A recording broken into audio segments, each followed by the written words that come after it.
dia. Hoje nós vamos conversar sobre um tema polêmico que com certeza divide muitas opiniões. A questão da maioridade penal no Brasil. Até hoje, o limite dessa idade é 18 anos. E uma proposta que tramita no Congresso Nacional quer reduzir para 16 anos. E é uma proposta tão polêmica que desde 2015 esse é um assunto que vem sendo discutido, mas até agora não se chegou a nenhum consenso. Para conversar um pouquinho mais sobre isso e para a gente entender um pouco mais sobre isso, hoje eu vou tomar café da manhã com a Júlia Carvalho Rocha, que é advogada especialista em Direito Público e Direito Eleitoral. Bom dia, seja muito bem-vinda. Bom dia, Elda, tudo bem? Obrigada. Primeiramente, quero agradecer pela oportunidade. E é justamente isso que você falou. Essas propostas, né, vêm sendo discutidas desde 2015 pelo Congresso Nacional, foi em votação, foi aprovada em duas sessões, mas não foi efetivamente legislada, né? Não foi criada a lei, justamente por ter oposições e ter pessoas contra e a favor, né? Então, é um assunto super polêmico, né? Ele divide opiniões em qualquer roda de conversa que se esteja, né? Isso. Tem os que defendem, não, se a pessoa de 16 anos pode dirigir, pode participar de um processo eleitoral, pode escolher os governantes, ele não pode ser imputado. E o outro lado, vamos dizer assim, não, até os 18 anos ele ainda não é realmente responsável pelo que faz e que precisa de uma chance a mais. Você vê alguma possibilidade, Júlia, da gente chegar a um consenso, se a gente está de 2015, se a gente já está em 2026, a gente já está com 11 anos, mais de 11 Sim. anos até, imagino, né? 19. Que existe uma possibilidade de se chegar a um consenso daqui a uns 30 anos?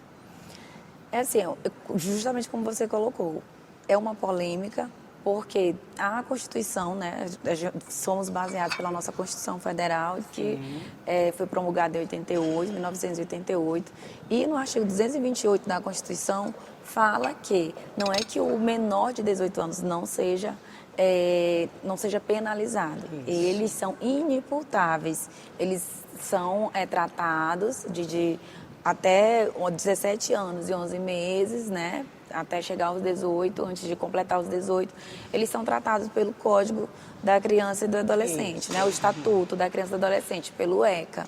Então, eles têm medidas socioeducativas. E a polêmica que traz hoje é justamente essa, se colocar esses adolescentes em sistemas prisionais para adultos, se vai marginalizar, uma palavra bem coloquial, se vai deixar eles mais expostos à marginalização, a contatos com pessoas de crimes organizados. Exatamente. E aí tudo isso precisa que o sistema de segurança, que também teve uma proposta da Secretaria de Segurança Nacional, né, nessa questão da redução, mas foi segurada. E aí, dia 12 agora de agosto, voltou ao tema, né? Então, a Comissão de Constituição e Justiça criou uma comissão especial que, para informação aqui, o deputado federal Luiz Mendes, que é do Maranhão, do Republicanos, ele é o presidente dessa comissão.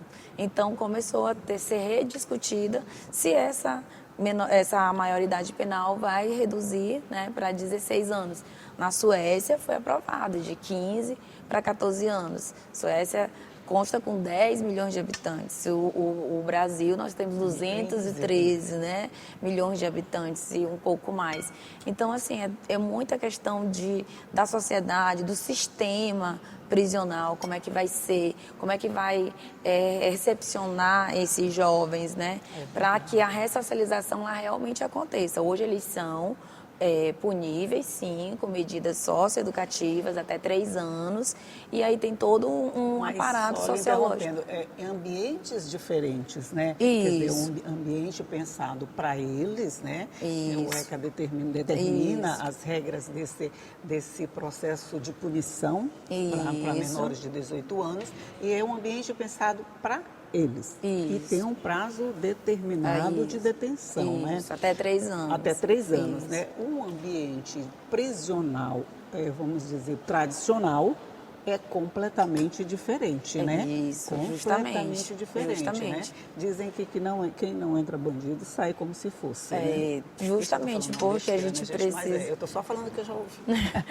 É porque a sociedade ela interpreta de várias formas, né? Isso. Então, assim, a gente que vai, que convive dentro dos presídios, a gente sabe onde tem a ressocialização, a gente sabe como é que pode a pessoa pode sair dali estruturada também. Vários meios, né, que a segurança pública traz para colocar de volta aquela pessoa apenada no ambiente social, mas aí também se discute a questão do jovem, né? Então, assim, a proposta que voltou a ser discutida, Elda, é justamente se eles podem ser penalizados nos crimes hediondos, que é o assassinato, homicídio, organização criminosa, tráfico de drogas, porte de arma de fogo. Então, são os crimes que têm a penalidade máxima, né, no nosso Código Penal. Porque o Código Penal é de 1940 e a Constituição é de 1988. Então, assim, os apoiadores de não mudar, não ter a reforma, entendem que é uma cláusula pétrea, não pode ser mudada na Constituição. E as outras pessoas que já têm os outros entendimentos, acham que uma emenda à Constituição pode vir trazer, nesses casos de crimes hediondos, serem penalizados os menores de 18 anos. Nesse caso, para esse tipo de defensores, valeria só para crimes hediondos essa maioridade? A proposta é nesse sentido, crimes hediondos, homicídios, assassinatos, tráficos, porte de arma de fogo, que são utilizados para fazer assaltos, né? E aí essas ameaças que a gente, infelizmente, convive. E o que acontece muito, que é a vertente maior, é que organizações criminosas, infelizmente, utilizam esses menores de idade para poder cometer esses delitos e não terem uma punibilidade maior. Entendi. Né? Quer dizer, tem argumento para todas as correntes, né? Quem é do lado a favor de que essa maioridade seja diminuída, tem seus argumentos e a gente tem que dizer que vale a pena. Quem não é, também tem seus argumentos e se a gente for olhar direitinho, também vale a pena, né? Quer dizer, em todas as duas vertentes existem as possibilidades e a falta de possibilidade desse processo ocorrer, né? Agora, esse assunto levantado assim bem pertinho do processo eleitoral, ele traz uma discussão, vamos dizer, um pouco mais intensa. A gente sabe que não vai acontecer nada agora, que não vai ser aprovado nada agora, né? Não tem como, mas de alguma forma isso suscita um tema que estava um pouquinho lá atrás, meio esquecido, e traz para o meio da discussão. Justo, porque alguns entendimentos vêm no sentido de que se o jovem, o adolescente, né, menor de 18 anos, ele pode votar, mas é facultativo. E aí a gente não pode confundir direitos políticos, né, com os outros, com garantias individuais, que é o que a gente tem assegurado pela nossa Constituição.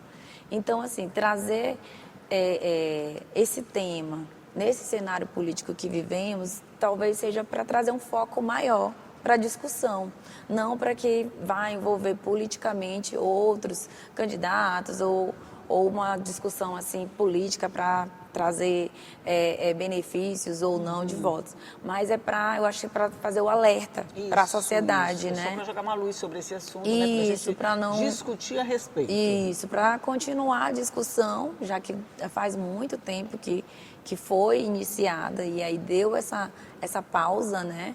Então, assim, para trazer, para que a sociedade possa entender, possa compreender.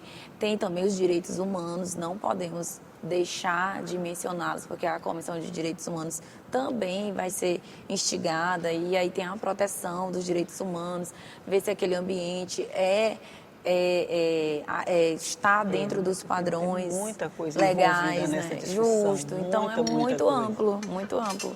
Ok, nós vamos fazer só um intervalo aqui na nossa conversa, rapidinho. Vou deixar que a doutora tome um cafezinho, eu também vou tomar um cafezinho, tomar uma água, e a gente volta para continuar falando sobre esse assunto. Um minutinho só, eu volto já já.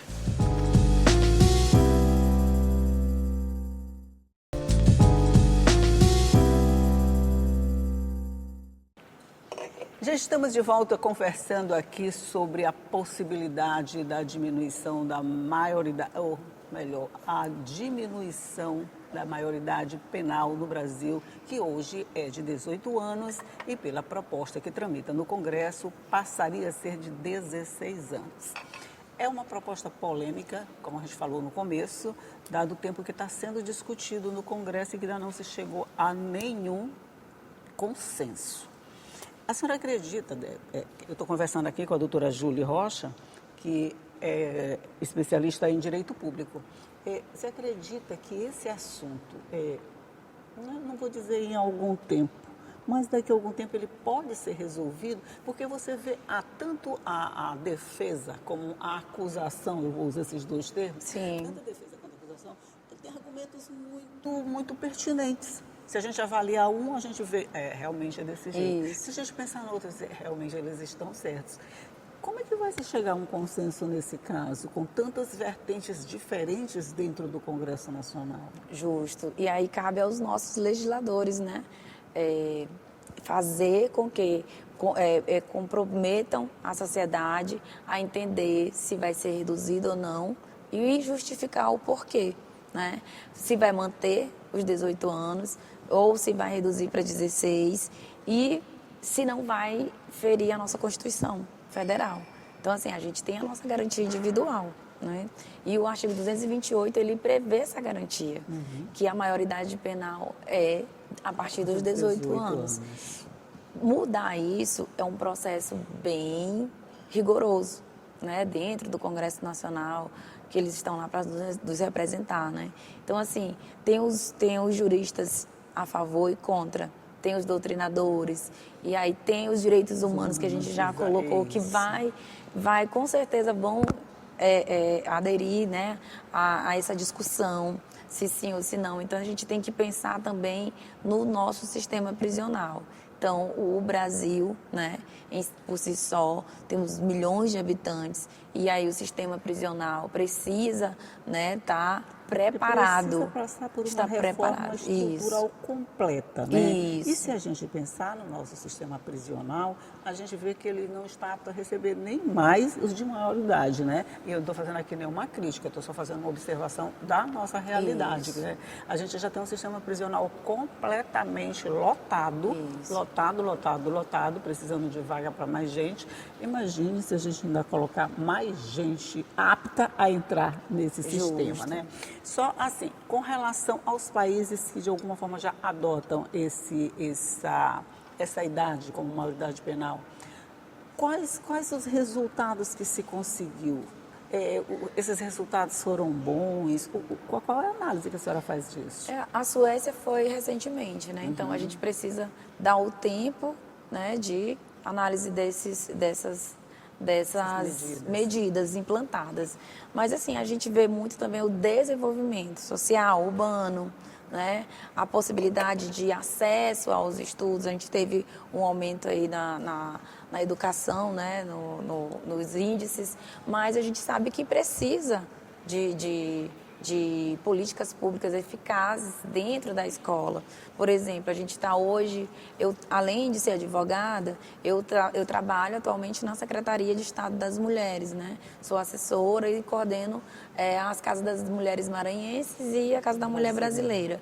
Então, a gente tenta levar para as escolas, né?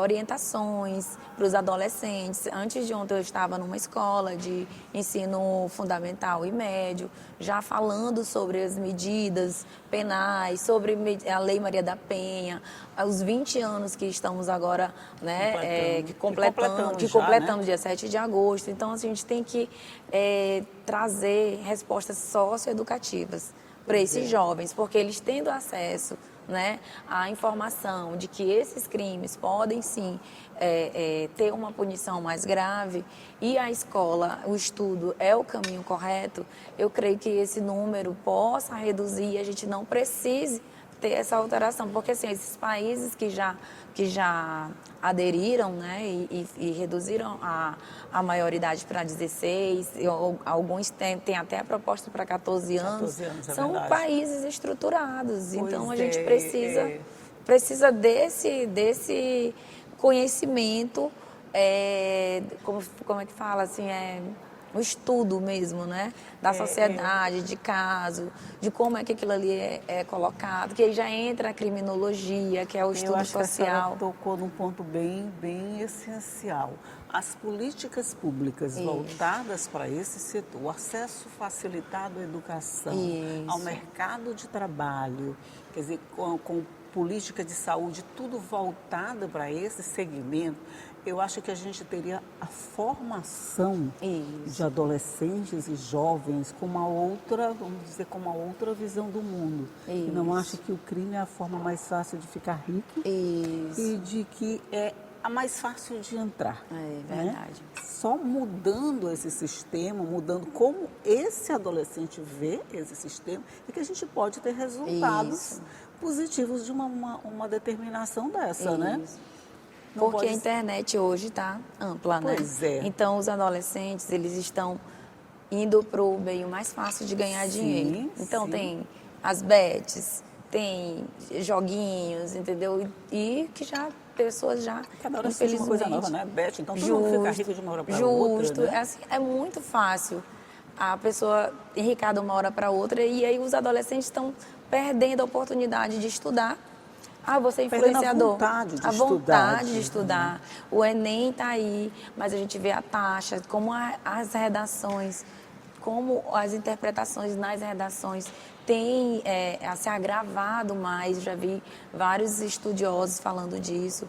E aí a gente vê até onde está indo a amplificação de tudo, né? A pessoa vê, é muito fácil ganhar dinheiro sendo influenciador. Sem estar na escola.